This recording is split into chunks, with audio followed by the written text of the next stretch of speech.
시민 여러분 안녕하십니까? 시정 소식을 전해드리겠습니다. 용인시의회는 제46회 임시회를 지난 16일부터 17일까지 이틀간 개최했습니다. 이번 임시회에는 수해 피해 추진 상황 보고 의건을 비롯해 용인시 읍면동의 명칭 및 관할 구역에 관한 조례 중 개정 조례안과 용인시 농진의 행위 설치 제한 조례 등을 심도 있게 다뤘습니다. 남북 화해의 바람이 불면서 지난 15일 제55주년 광복절 경축 행사가 용인시 곳곳에서 대대적으로 개최됐습니다. 15일 당일 시청 대회의실에선 광복회원과 가족을 비롯해 유관기관 단체장 및 일반 시민들이 참석한 가운데 경축식이 있었으며 광복회장 윤경빈 선생은 유족 대표 최송희 씨가 대독한 기념사를 통해 남북 이산 가족의 상봉을 계기로 한반도의 평화가 정착하고 국민 대화합을 이룰 수 있기를 염원한다고 밝혔습니다. 한편 광복절 전야제로 14일 저녁 용인 초등학교에선 천여 명의 일반 시민들이 모인 가운데 경찰대학 오케스트라의 감미로운 연주가 시민들의 가슴을 적셨습니다. 또한 15일에는 평화 통일을 기원하는 제9회 할미성 대동굿 행사가 다채롭게 열려 분단을 뛰어넘어 화해와 협력의 시대를 이끄는 역사적 의미가 담긴 뜻깊은 자리가 됐습니다. 오는 9월 1일부터 구성면이 읍으로 승격됩니다.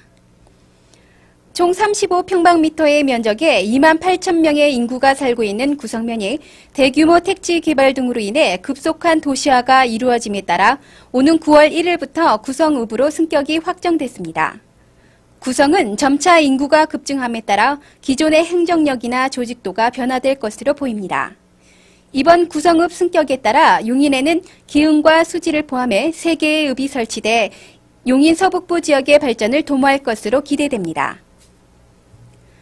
지난 집중호우로 인한 수해를 입은 지역에 대하여 시는 신속히 응급복구 대책을 마련하고 복구 작업을 완료했습니다.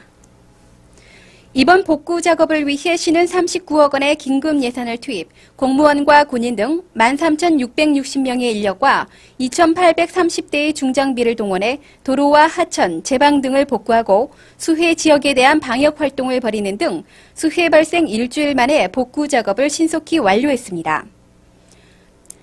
농업기술센터는 올해 쌀 생산 목표를 19만 970석으로 정하고 벼농사에서 가장 문제가 되는 이삭도열병과 멸구루 등의 병해충 피해를 막아 안정적인 쌀 생산과 농업인의 소득 증대를 위해 지난 2일부터 12일까지 남사와 이동, 원삼, 백안면 지역을 대상으로 벼 병해충 항공 방제를 실시했습니다. 한편 농업기술센터는 지난 폭우로 인해 유실되거나 침수된 농작물에 대한 응급대책을 수립하고 신속히 병해충 방제 작업을 완료했습니다. 삼국시대 때 한강유역에 주둔했던 고구려군의 실상과 생활 모습을 복원한 한강유역의 고구려 요새 특별전이 오는 9월 17일까지 경기도립박물관 기획전시실에서 열립니다. 이번 전시회는 한강유역에서 발굴된 250여 점의 고구려 유적과 유물들을 한자리에 모아 영상 자료를 이용해 전시 및 체험을 실시함으로써 고구려 문물에 대한 이해를 높이고 있으며 역사의 무대를 주름잡던 고구려인들의 용맹한 기상과 순결을 느낄 수 있도록 하고 있습니다. 폐품을 이용한 조형물 창작가인 주디 알키마 전시회가 구성면 소재 한국미술관에서 오는 31일까지 열립니다.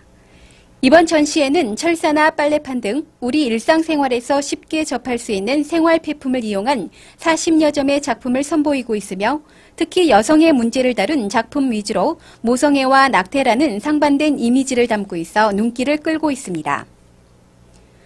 한일 두 나라의 도예 문화를 비교하고 교류하는 한일 도예 문화대학이 7월 31일부터 8월 5일까지 강남대학교에서 개최됐습니다. 이번 강좌는 강연회와 도예작품 전시를 통해 한일 양국의 도예가들과 학생들이 함께 모여 21세기 도예문화 예술 발전의 새로운 방향과 지표를 설정하는 자리가 됐습니다. 성에 대한 궁금증을 해소하고 청소년들의 올바른 자아 성립을 위한 딸들의 캠프가 지난 8일부터 2박 3일에 걸쳐 양지 파인 리조트에서 열렸습니다. 용인시와 이천 여주군이 공동 주최한 이번 캠프에는 한창 성장기에 있는 10대 여학생 150여 명이 참여한 가운데 또래 활동과 성교육 프로그램을 통해 왜곡된 성 지식을 돌아보고 자아 정체성을 확립하는 시간을 가졌습니다. 이 시간은 우리 지역을 소개하는 순서입니다. 이번 주는 전형적인 농촌 지역으로 먹거리와 볼거리들이 풍요로운 백안면을 정희경 리포터가 다녀왔습니다. 안녕하세요. 용인의 구석구석을 소개해드리고 있는 리포터 정희경입니다. 자, 오늘은 여러분께 초가을의 전원 풍경이 너무나 아름다운 백안면을 소개해드리겠습니다. 용인시 전체 면적의 11.1%를 차지하는 백안면은 1,400여 명의 인구가 거주하고 있으며 쌀농사를 중심으로 하는 전형적인 농촌 지역입니다. 요즘은 백암을 관통하는 17번 국도가 4차선으로 확장돼 교통의 요충지로서 새로운 면모를 갖춰가고 있습니다. 백암하면 빼놓을 수 없는 먹거리가 바로 백암순대인데요. 당면 대신에 두부와 숙주나물, 파, 고기 등을 양념하여 넣은 색다른 맛 때문에 즐겨 찾는 이가 많다고 합니다. 박곡리 대덕산 계곡의 안반수로 빚은 옥로주는 경기도가 지정한 4대 명주의 하나로 맛이 부드럽고 숙취가 없는 120년 전통의 증류식 소주라고 합니다. 또한 백암의 옥토에서 정성스럽게 가꾼 1급 특미 백옥살은 기름기와 찰진 맛이 뛰어나 용인의 특산물로 손꼽히고 있습니다. 백암에는 4,200여 종의 자생식물이 자라고 있는 한태식물원이 있는데요. 12만 평의 넓은 들판에 핀 우리나라 야생화와 희귀식물을 감상할 수 있습니다.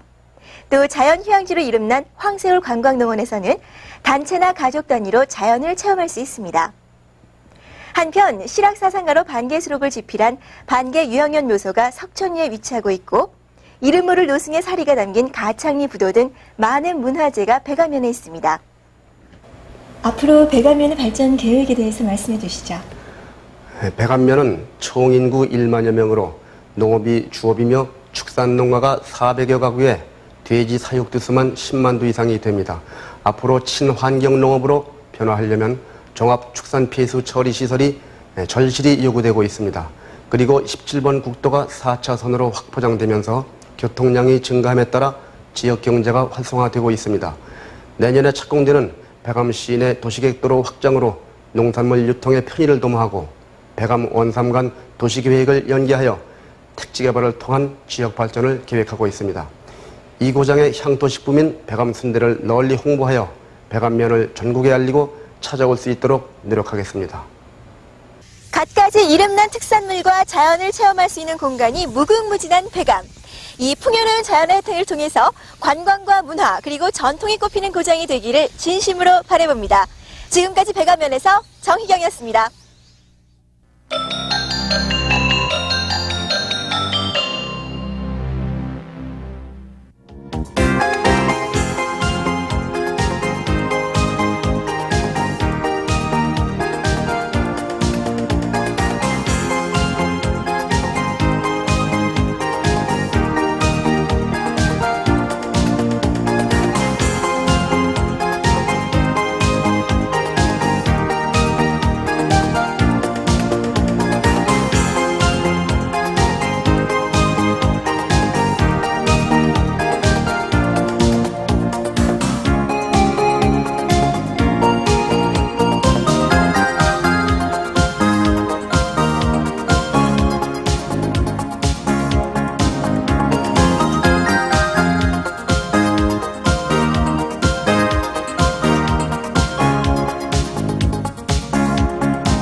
얼마 전 전 세계를 울렸던 남북 이산 가족의 상봉이 앞으로도 계속 2차, 3차 상봉으로 이어져 남북의 평화 통일을 앞당길 수 있도록 기대해보면서 이상으로 시정 소식을 마치겠습니다.